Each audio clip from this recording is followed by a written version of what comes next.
Le Seigneur soit avec vous. Bonne nouvelle de Jésus-Christ en Saint Jean.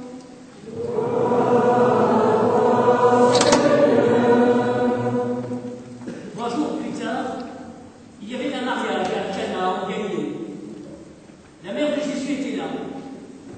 Jésus aussi avait été invité au repas de noces avec ses disciples. Or, il manqua de vin. La mère de Jésus lui dit, ils n'ont pas de vin. Jésus lui répond, femme, que me veux-tu, mon heure n'est pas encore venue.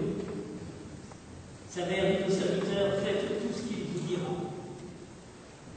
Or, il y avait là 6 cubes de pierre pour les ablutions rituelles des Juifs. Chacune contenait environ 100 litres. Jésus dit au serviteur, remplissez d'eau les cubes. Et ils les remplirent jusqu'au bord. Il leur dit, maintenant, puisez et portez-en au maître du repas. Ils lui en portèrent. Le maître du repas goûta l'eau changée en vin. Il ne savait pas d'où venait ce vin, mais les serviteurs le savaient, eux qui avaient puisé l'eau. Alors le maître du repas interpelle le marié et lui dit, tout le monde sert le bon vin en premier, et lorsque les gens ont bien bu, on apporte le moins bon. Mais toi, tu as gardé le bon vin jusqu'à maintenant. Tel fut le commencement des signes que Jésus accomplit, c'était à Cana en Galilée. Il manifesta sa gloire et ses disciples crurent en lui. Après cela, il descendit à Capharnaüm avec sa mère, ses frères et ses disciples, et ils y restèrent quelques jours. Acclamons la parole de Dieu.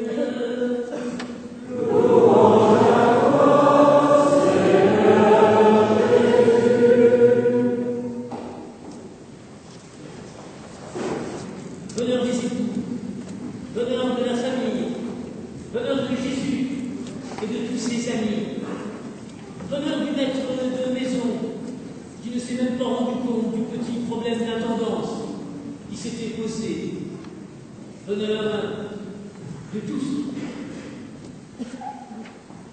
N'allons jamais chercher autre chose dans une page d'évangile qu'un chemin de bonheur. Vous vous rendez compte?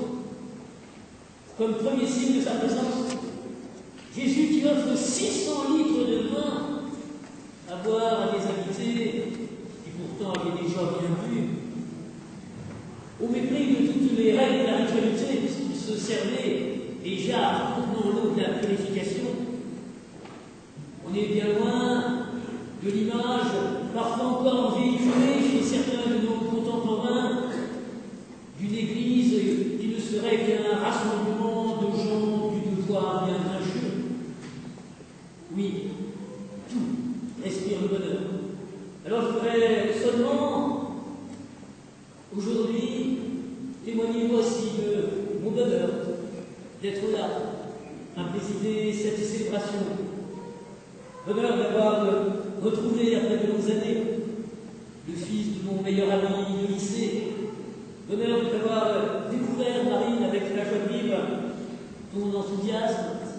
Bonheur d'avoir cheminé à vos côtés, car je puis l'attester, le fait de vous retrouver ici, devant l'autel du Christ, n'est pas le fruit du hasard, mais le fruit d'un long cheminement.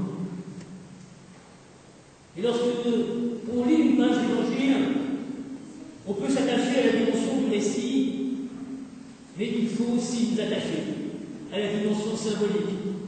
Chaque fois que Jean indique dans son évangile le 3e jour, 3 jours après, c'est qu'inévitablement, il veut évoquer la résurrection. Ce vin nouveau, c'est la vie divine, cet amour que célèbrent ses époux, c'est le signe de l'amour que Dieu porte à son peuple. Nous voici alors, grâce à ce récit des noces de Cana, plongés au cœur du mystère du sacrement du mariage. Car se marier à l'Église, ce n'est pas, comme certains le croient, passer devant Dieu, comme vous êtes passé devant le maire. Se marier à l'Église, c'est choisir de répondre à l'appel du Seigneur qui vous demande de vivre votre amour comme signe de l'amour qu'il vous porte. Un Dieu qui vient choisir pour nous, comme signe de sa présence, aujourd'hui à Talloires, l'amour balbutiant de deux êtres. Cela peut paraître un peu fou, mais n'oublions pas que c'est dans cette folie-là que réside le secret de la fidélité qui vous est demandé à vous qui choisissez aujourd'hui devant vos familles, devant vos amis, d'inscrire votre amour dans la durée. Inscrire l'amour dans la durée, c'est choisir de vouloir le renouveler chaque jour. Vous savez, il en va de l'amour comme d'une langue. Une langue qui ne se renouvelle pas est une langue morte. Un amour qui ne se réexprime pas au quotidien, par des mots nouveaux, par des gestes nouveaux de tendresse, est un amour qui meurt. Certains de ma génération se souviennent peut-être du film de Piala, qui a eu un certain succès dans les années 70. Nous ne vieillirons pas ensemble. Les chrétiens renversent le slogan. Ensemble, nous ne vieillirons pas. Si nous choisissons chaque jour de renouveler notre expression d'amour, alors c'est le meilleur antidote à la vieillesse et au dépérissement. Inscrire l'amour dans la durée à la manière du Christ, c'est aussi, comme le dit Paul, apprendre à s'accueillir chaque jour, à s'accueillir différents. Vous êtes différents les deux, différents par votre histoire, différents par votre vie professionnelle, différents par votre tempérament.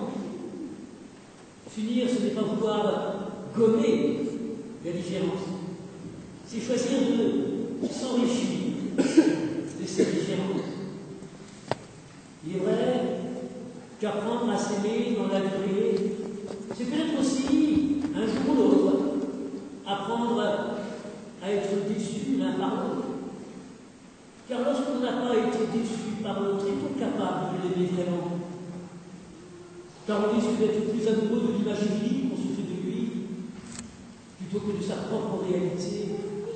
Or, la réalité de l'autre échappe toujours aux projections que l'on peut faire sur lui, qui sont bien souvent un miroir de soi-même.